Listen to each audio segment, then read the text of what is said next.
Man, what if most of your prayers aren't actually prayer? What if you've been using God like a 911 call, only dialing when life breaks down? There's a deeper way to pray, one that beloved sons are invited into. Stay with me.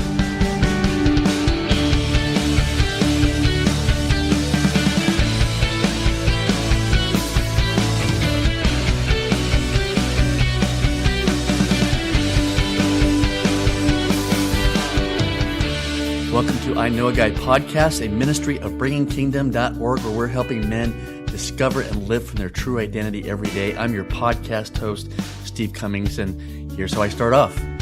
I know a guy who only prayed when things went sideways, when the pressure hit, when the marriage got tense, when the money got tight, and when anxiety started creeping in. That's when he'd finally look up and say, God, I need you. But if he was honest, the rest of the time, he was managing life just fine on his own. Maybe you know that guy, and maybe you are that guy, because that was me. Prayer was my emergency button, my spiritual 911 call. Hey, God, fix this. Hey, God, take this away. And God, help me get through this. And listen, there's nothing wrong with crying out to the Father.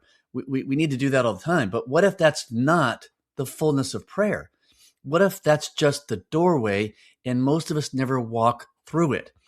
I was on a 48-hour silent retreat recently. No phone, no noise, no distractions. I loved it.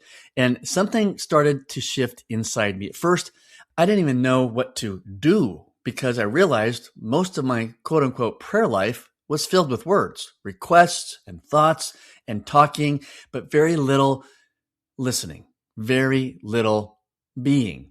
And there's a line of thinking, and honestly, you see it in the Gospels. Jesus didn't just pray, he withdrew. He got alone with the Father, not to perform and not to produce and not to ask for a list of outcomes, but to be with him. And here's what's hitting me right now. Beloved sons don't approach the Father like a transaction. They approach him like a relationship.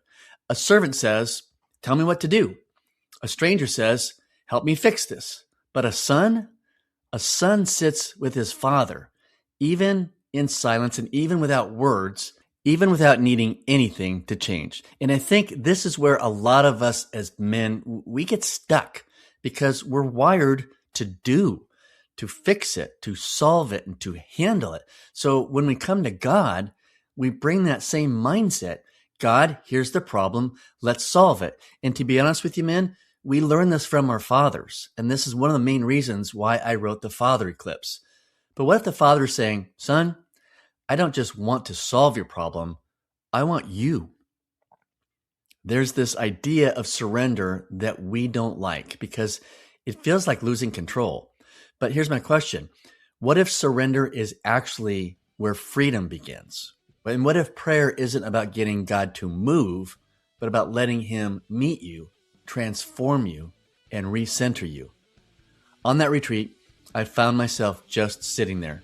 No words, just aware. Aware of his presence, aware of my heart, and aware of the noise inside me that I usually outrun. And something in me started to settle. Not because my circumstances changed, but because I did. Men, that's prayer. Not performance, not a script, not a last resort, but a posture. And listen, men, this is new for me too. I'm not coming to you as the expert, okay? I'm coming to you as a man who's realizing I've been missing something. So here's the invitation I want us to think about, all of us, including me. What if this week we stopped treating prayer like a 911 call and we started treating it like a chair right across from your Father, capital F, Father. No agenda, no rush, and no fixing. Just be with him. Because you're not a slave trying to get instructions, and you're not a customer placing requests.